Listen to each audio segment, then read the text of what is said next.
Hello, bienvenue dans ce live, j'espère que vous allez bien, je suis Sandrine Carl, je suis très heureuse de vous retrouver ce soir. Dans le live de ce soir, j'avais envie de vous partager une conversation que j'ai eue avec une de mes mentorées. C'est une conversation que j'ai très souvent en fait dans mes coachings ou dans mes mentorats. Et je pense que voilà, ça va concerner beaucoup d'entre vous. En général, quand on se fait accompagner, qu'on se fait coacher, qu'on se fait mentorer, c'est parce qu'on désire accéder à quelque chose que l'on n'a pas. Puis souvent, cette chose que l'on n'a pas, on croit qu'elle est à l'extérieur de nous. Et donc, quand on n'obtient pas ce qu'on veut, on a tendance à se culpabiliser, à se faire des... je bafouille. À se faire des reproches, à, à penser qu'on devrait être plus, qu'on devrait être moins, qu'on devrait être quelque chose d'autre. Puis, le travail que je fais constamment, pour moi et pour mes coachés, et que j'espère en fait que je vous transmets au travers de ces lives, c'est de vous faire prendre conscience, et de prendre conscience aussi pour moi de plus en plus et de mieux en mieux, puis à mes coachés de plus en plus et de mieux en mieux aussi, que finalement le chemin vers le succès, c'est un chemin d'amour et d'acceptation. D'abord accepter là où on est, comme on est, tel que l'on est, sans penser qu'on devrait être plus, qu'on devrait être mieux, qu'on devrait faire plus, qu'on devrait faire mieux. Juste accepter que aujourd'hui on est là. Qu'aujourd'hui on a telle qualité, on a telle zone d'ombre, on a telle part de manque, mais qu'on est parfait en fait, tel que l'on est là maintenant. Il y a rien dont on manque en réalité. On croit simplement que l'on manque de certaines choses, et puis ça c'est le travail qu'on va faire, de réconcilier, de se donner un petit peu plus d'amour. Donc pour moi le chemin vers plus de succès, vers la meilleure des vies, vers tout ce que vous désirez finalement, c'est avant tout un chemin d'amour de soi, un chemin de retour à soi, un chemin dans lequel on arrête la critique. On rentre dans j'allais dire un mindset, mais je sais pas si c'est vraiment ça, un état, un état de non-jugement par rapport à soi et par rapport aux autres. C'est-à-dire que si vous vous entendez par exemple dire « Oh là là, je suis trop nulle, j'y arriverai jamais », vous avez une pensée comme ça, vraiment mon conseil pour vous, puis c'est vraiment ce que je fais pour moi, c'est de répéter au moins 10 fois une affirmation positive par rapport à vous. Et ces affirmations positives, ça peut être aussi simple que j'annule cette pensée, je m'aime et je m'accepte. Et répéter 10 fois, je m'aime et je m'accepte, je m'aime et je m'accepte. Parce que à chaque fois qu'on laisse la petite voix critique à l'intérieur de nous, prendre le dessus en fait finalement sur nous, sur notre vie, sur notre petite voix positive, etc. On n'est pas en train de se diriger vers plus d'amour. Donc on ne peut pas être en train de se diriger vers plus de succès. Donc systématiquement, quand on a des journées qui sont moins bonnes, on a des journées où on est plus fatigué. Là vous l'avez vu par exemple, je parle de ça. Je parle de ma fatigue aujourd'hui parce que avec la grossesse, j'ai des insomnies que j'avais pas avant. En général, j'ai plutôt un très bon sommeil. Je dors très bien, à part quand il y a absolument un truc que j'ai pas voulu entendre toute la journée. Alors, je me réveille la nuit, puis là, j'entends enfin, j'écris, et après, je peux pas me rendormir. Mais là, l'insomnie de cette nuit, c'était pas ça. L'insomnie de cette nuit, c'était juste, j'avais trop chaud. et voilà, j'étais inconfortable, etc. Donc, j'ai eu la difficulté à dormir. Puis du coup, forcément, aujourd'hui, j'étais un petit peu plus fatiguée. Et puis, moi, personnellement, quand je suis plus fatiguée, je suis aussi beaucoup plus sensible. Sensible à tout, en fait, à tout ce qui se passe. Ça peut être aux attitudes de certaines personnes, à certains mots, ou choses comme ça. Puis ça me demande énormément de leadership. Hello, bienvenue dans ce live. Ça me demande énormément de leadership, notamment de leadership émotionnel, de pas basculer dans cet état-là. Ça me demande de revenir à moi et de me donner de l'amour là où je suis, même si je suis fatiguée, même si j'aurais aimé être en pleine forme, profiter de mon samedi ou toutes ces choses-là. Donc, ce chemin de retour vers soi, de retour vers l'amour, c'est une décision que vous devez prendre. C'est vraiment du pur leadership. Le leadership, c'est pour moi notre capacité à être intentionnel et surtout, à prendre des décisions qui ne sont pas enracinées dans la peur, mais qui sont enracinées dans la confiance, dans la foi, dans la confiance, dans notre puissance. C'est sûr que c'est déjà mieux de prendre une décision. Ok, il y a beaucoup de personnes dans ce monde. Regardez juste les gens autour de vous.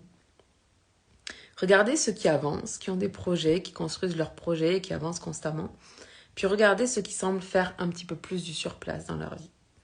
Et observez comme ceux qui avancent sont en général des gens qui décident, qui prennent des décisions.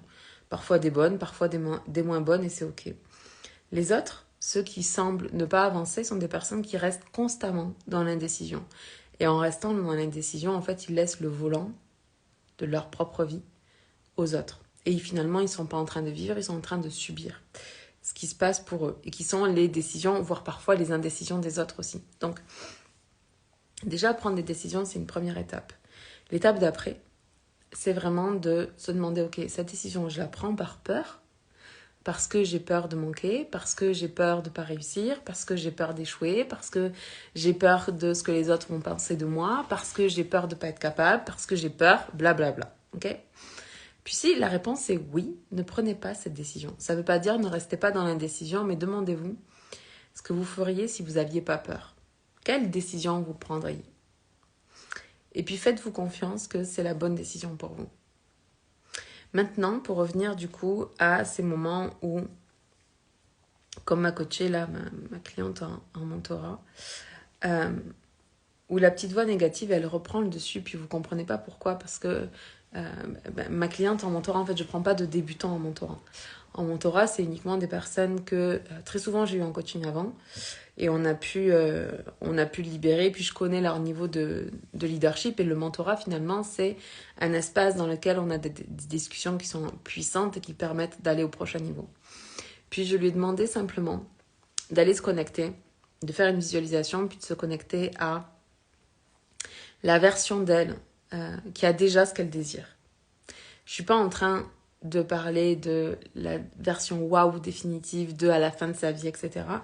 Mais vous savez, juste fonctionner avec... Je vous ai parlé de ça dans un live, les objectifs BMW, parce que je vous ai dit que on avait fait ça avec Seb à propos de chacun d'entre nous, puis de notre couple. On aime bien faire ça tous les 6 mois, là, pour redonner une direction et puis remettre du sens dans ce qu'on fait, des choses comme ça, parce que parfois on oublie quelles sont nos priorités, etc.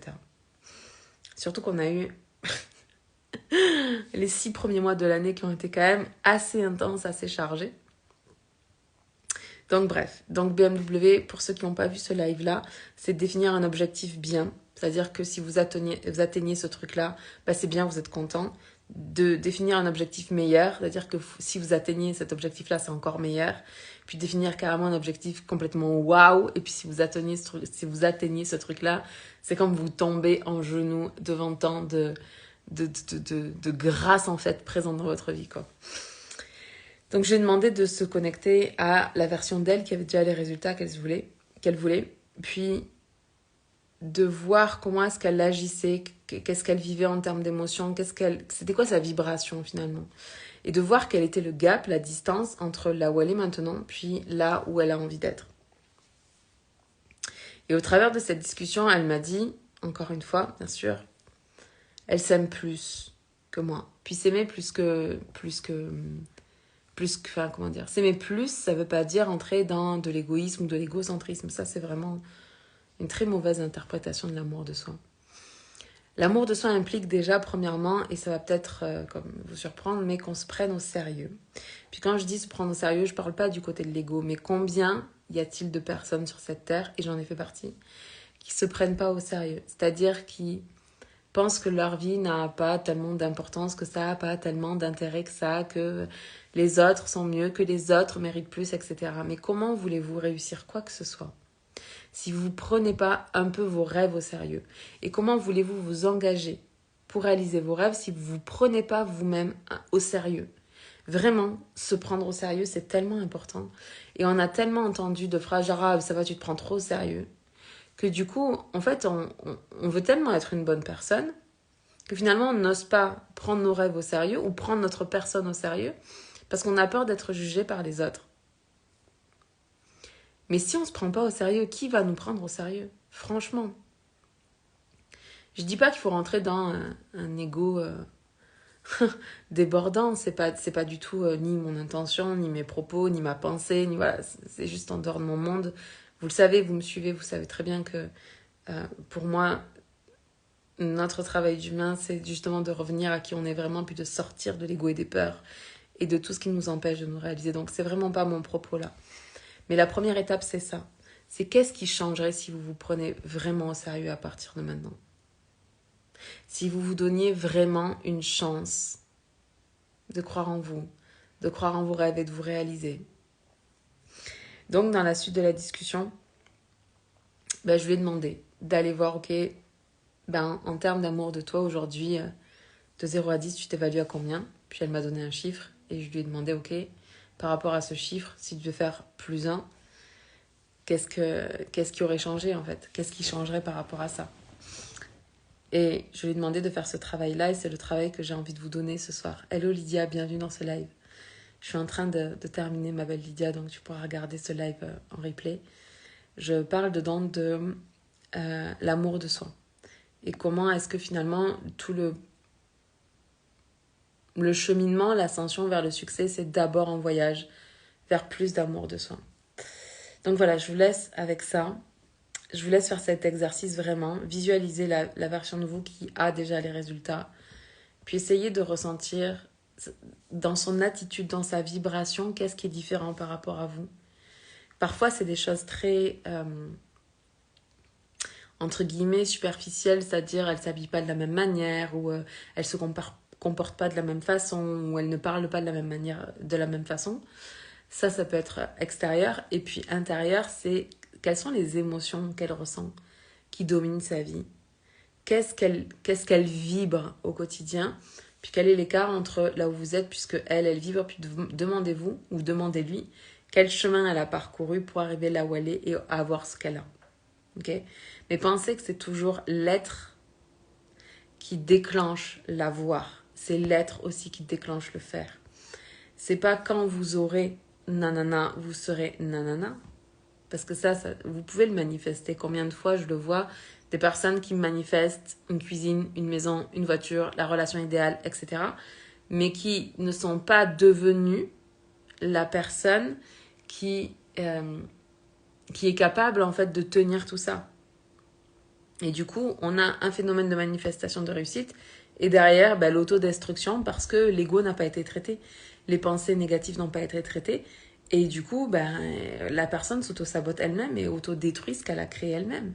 Parce que le plus important, c'est de devenir celle pour qui c'est normal d'avoir ces choses-là. Pas celle pour qui c'est un miracle, même si c'est un miracle de le créer et de le manifester dans notre vie.